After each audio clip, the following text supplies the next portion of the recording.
नमस्कार, जय जोहार।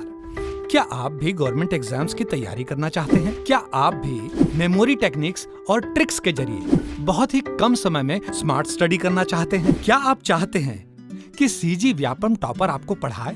तो डाउनलोड करिए योगेंद्र साहू क्लासेस ऐप। यहाँ 10 से अधिक गवर्नमेंट एग्जाम्स क्रैक करने वाले और सीजी व्यापम टॉप करने वाले योगेंद्र सर CGPSC और सीजी व्यापम के अंतर्गत होने वाले सभी एग्जाम्स की तैयारी कराएं। तो डाउनलोड करिए Yogendra Sahu classes app to be the best, learn from the best.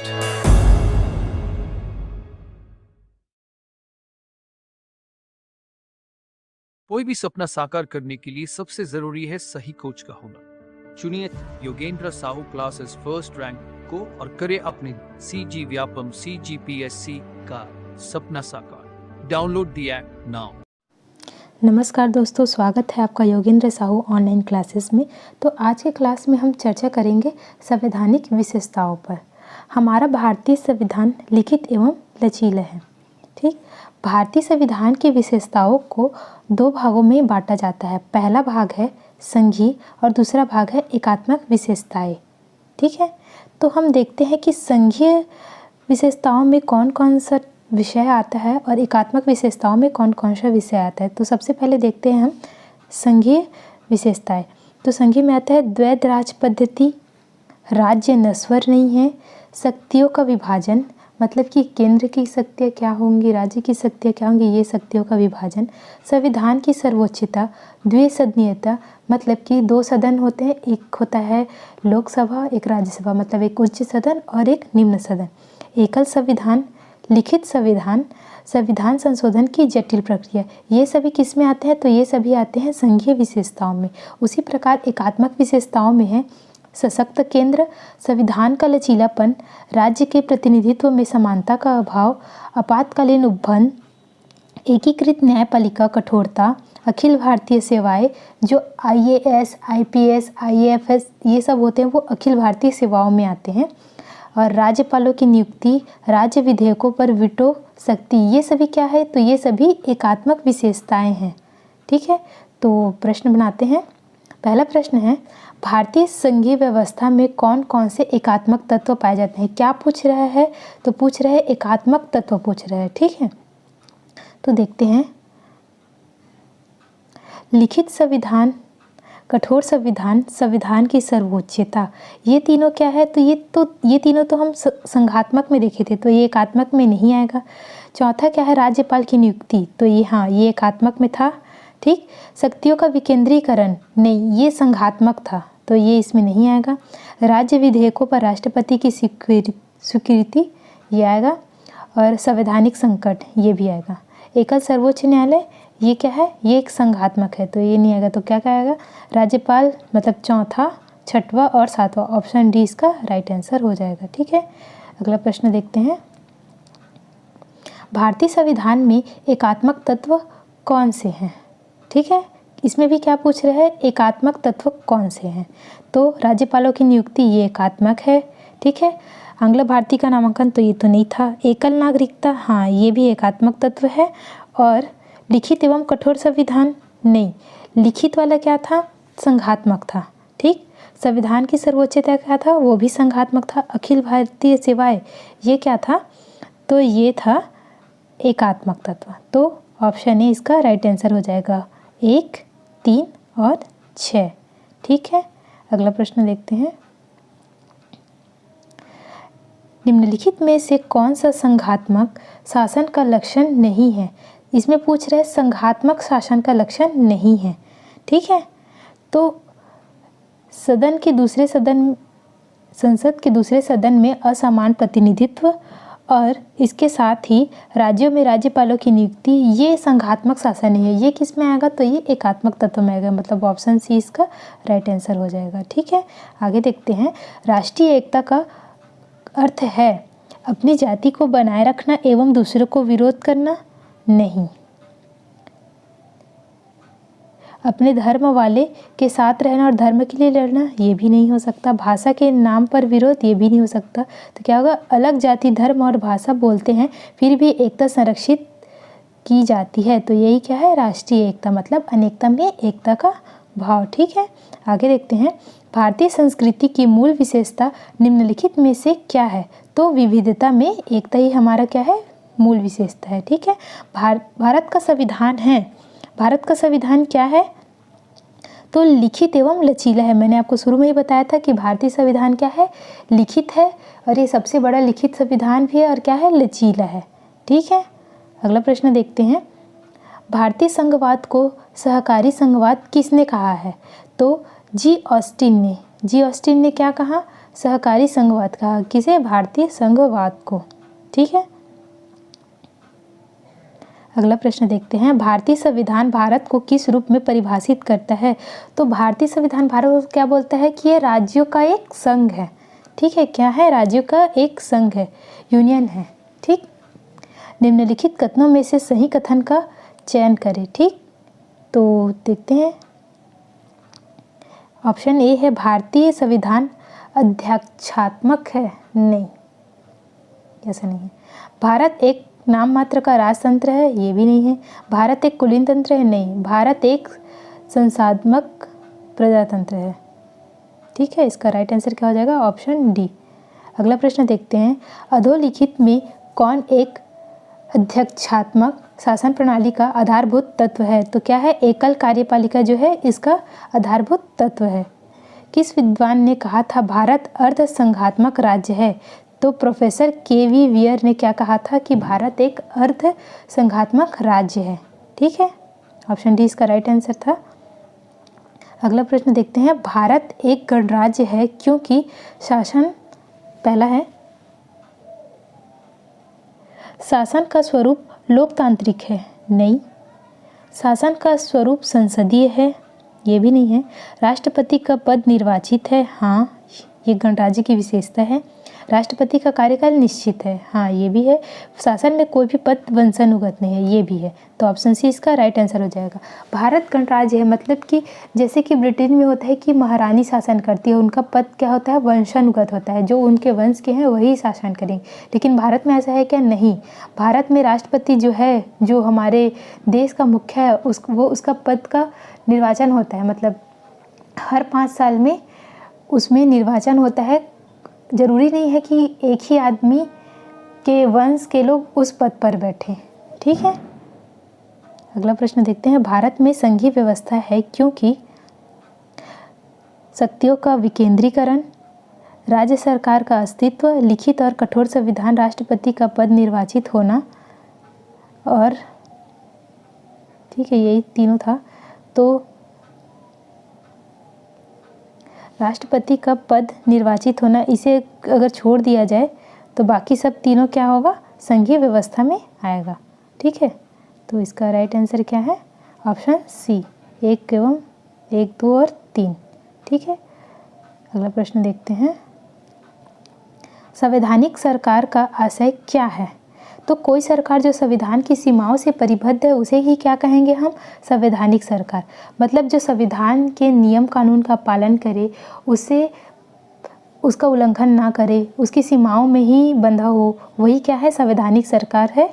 ठीक, इसे क्या क्या कहेंगे? जिनकी शक्तियाँ संविधान के तहत परिसीमित होती है, जो संविधान की सीमाओं से परिबद्ध होता है, और क्या होता है? सीमित सरकार होता है। यही क्या है? संवैधानिक सरकार है। ठीक है, तो 17वां प्रश्न देखते हैं। परिभाषा में संवैधानिक सरकार का अर्थ है, तो क्या होता है? सीमित सरकार। संवैधानिक सरकार का ही अर्थ क्या है? सीमित सरकार। ऑप्शन डी इसका राइट आंसर हो जाएगा। 18वां प्रश्न है। भारतीय राज्य व्यवस्था में निम्नलिखित में से कौन सी अनिवार्य विशेषता है जो यह दर्शाती है कि उसका स्वरूप संघीय है? तो न्यायपालिका की स्वतंत्रता सुरक्षित है। यही क्या है? उसका संघीय स्वरूप। मतलब ऑप्शन है इसका राइट आंसर हो जाएगा। 19वां प्रश्न है। नीचे दिए गए कथनों पर विचार कीजिए।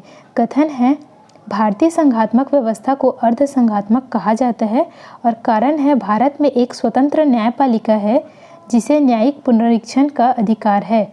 तो इसमें सही तो दोनों हैं, ये भी सही है और ये भी सही है, लेकिन कारण जो है वो कथन की सही व्याख्या नहीं करता। मतलब ऑप्शन भी इसका राइट आंसर हो जाएगा। ठीक है, तो इस चैप्टर में तो इतना ही क्वेश्चन था। आगे हम अगला चैप्टर देखते हैं। अगला चैप्टर है संघ एवं राज्य क्षेत्र। संघ एवं राज्य क्षेत्र। इसमें ये क्या है, भाग 1 में हम लोगों ने पढ़ा था संघ और उसके राज्य क्षेत्र।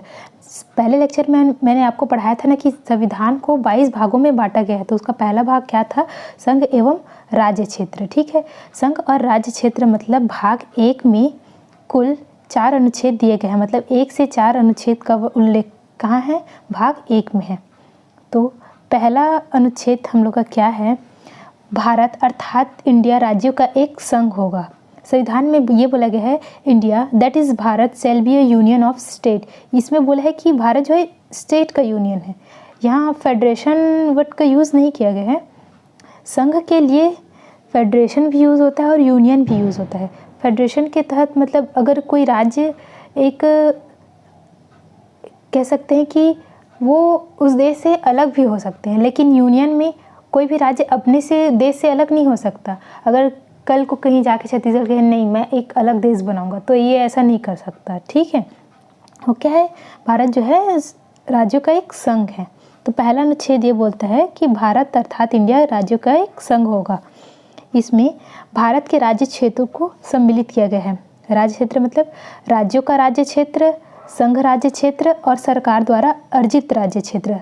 अर्जित राज्य क्षेत्र जैसे कि सिक्किम को हम लोग बाद में ऐड किए थे भारत में, वैसे ही। ठीक है, आगे अनुच्छेद दूसरा ये क्या बोलता है, नए क्षेत्रों का भारत संघ में प्रवेश। इसकी शक्ति किसे प्रदान है, संसद को, मतलब संसद कानून बनाकर किसी भी नए क्षेत्रों को भारत संघ में प्रवेश दिला सकती है। जैसे कि सिक्किम को 36वां संविधान संशोधन 1975 के तहत राज्य बनाया गया था। अनुच्छेद 3 क्या बोलता है, यह अनुच्छेद संसद को यह अधिकार देता है कि वो किसी भी राज्य के क्षेत्र में परिवर्तन कर सकता है, राज्य क्षेत्र को बढ़ा सकता है या घटा सकता है, या उसके नाम में कोई परिवर्तन कर सकता है। तो ये अधिकार किस में दिया है, अनुच्छेद 3 में। जैसे कि मध्य प्रदेश को काटकर हमारा छत्तीसगढ़ बना था ना, वो किसके तहत बना था, अनुच्छेद 3 के तहत ही। मतलब इस राज्य क्षेत्र में परिवर्तन करके क्या बनाया गया, एक नया राज्य बनाया गया। ठीक है, तो अनुच्छेद 3 में यह अधिकार है। और अनुच्छेद 4 में ये बताया गया है कि संसद जो है वो इस पर कानून बना सकता है। ठीक, तो प्रश्न बनाते हैं और उस पर विस्तार से चर्चा करते हैं। संविधान में हमारे देश का नामकरण इस प्रकार है, क्या है, तो इंडिया दैट इज़ भारत। संविधान में क्या बोला गया है, India that is Bharat shall be the union of state.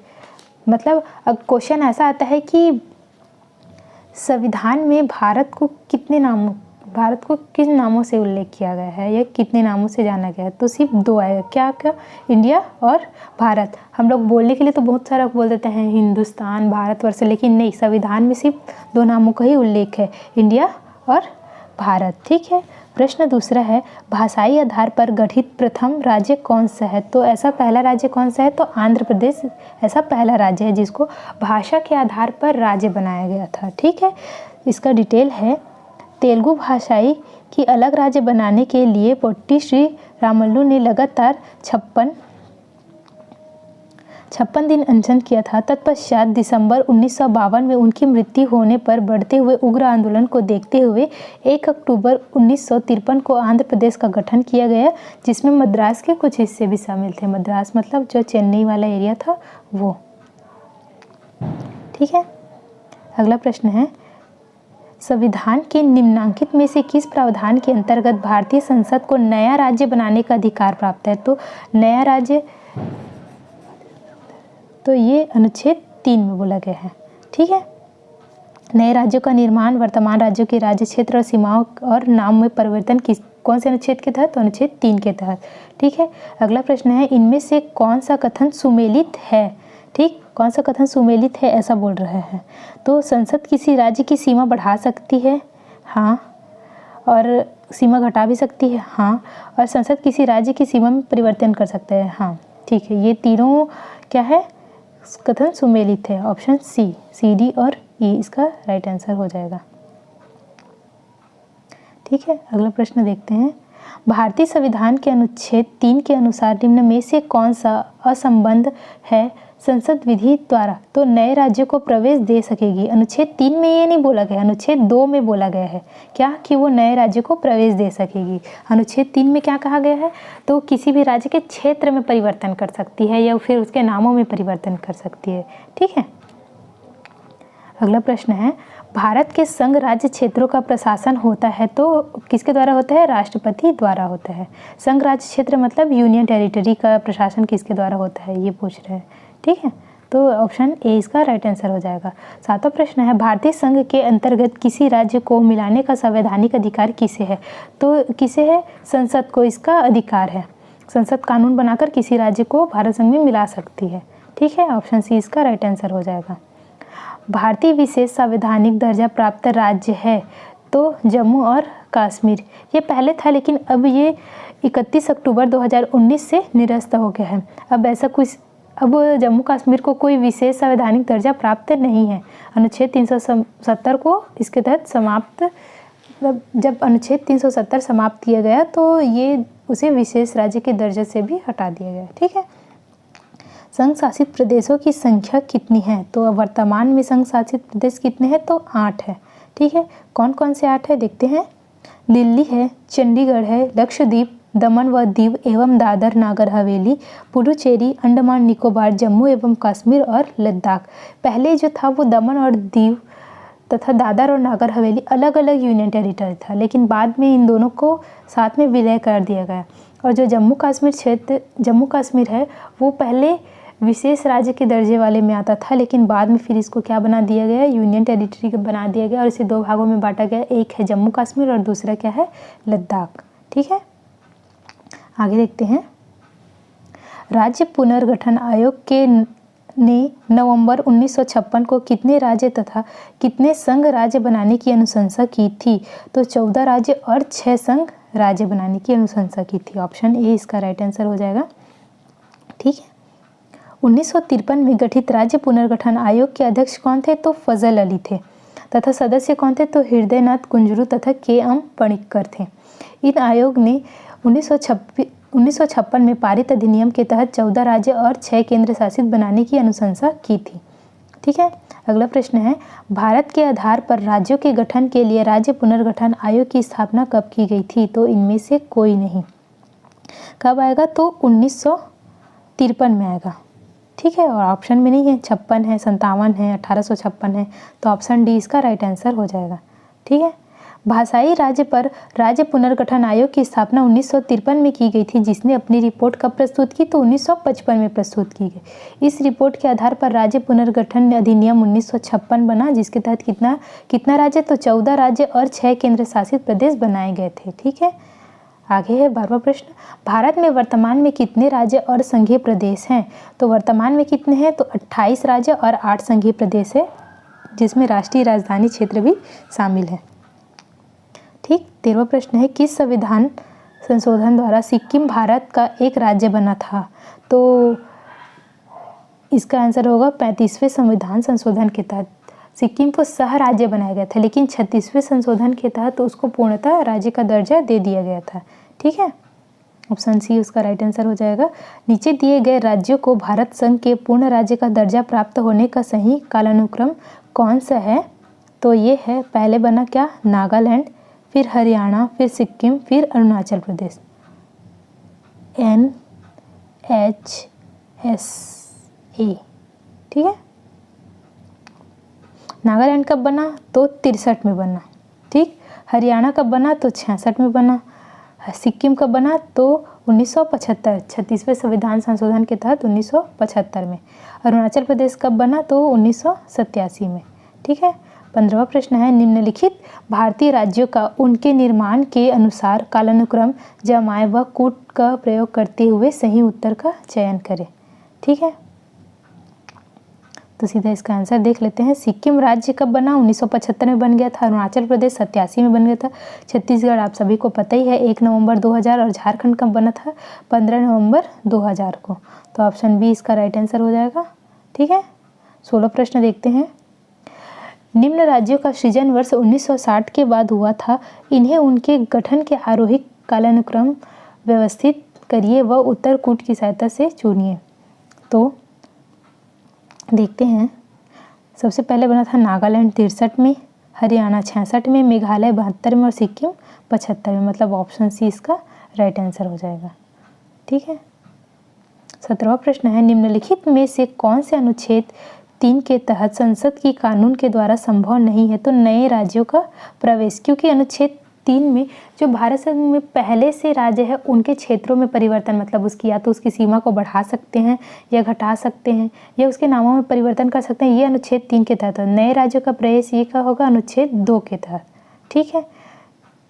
निम्न केंद्र शासित प्रदेश का उनके बनने के वर्ष के साथ सही मिलान करें। ठीक, तो देखते हैं, सीधा यहाँ से देखते हैं। लक्षद्वीप कब बना? 1956 में। दमन द्वीप कब बना? 1962 में। चंडीगढ़ कब बना? 1966 में। दादर और नागर हवेली कब बना? 1961 में। ठीक है। 19वां प्रश्न है, राज्य पुनर्गठन आयोग 1953 के संदर्भ में निम्न कथनों पर विचार करते हुए सही विकल्प चुनें। कथन 1 है, जस्टिस फजल अली के.एम. पणिक्कर तथा हृदयनाथ कुंजरू इसके सदस्य थे। दूसरा कथन है, आयोग ने बम्बई और पंजाब के विभाजन का समर्थन किया। तीसरा कथन है, संसद में पास राज्य पुनर्गठन कानून 1956 के तहत 14 राज्य और 6 केंद्र शासित प्रदेश बनाए गए थे।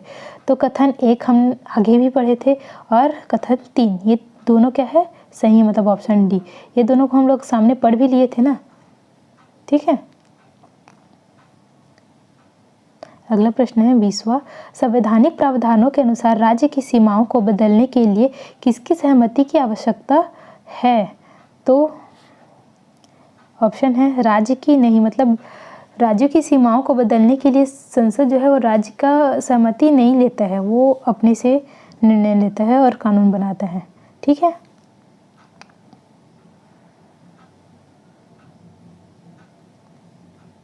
ये अंतिम प्रश्न है। कथन दिया है, भारत संघ नहीं है। कथन मतलब कारण है, किसी भी राज्य का क्षेत्र, सीमा, नाम उसकी सहमति के बिना भी परिवर्तित करने की शक्ति संघीय संसद को प्राप्त है। तो ये तो गलत है, भारत संघ नहीं है बोल रहा है, जबकि क्या है? भारत राज्यों का एक संघ है। ठीक है, तो ये गलत है।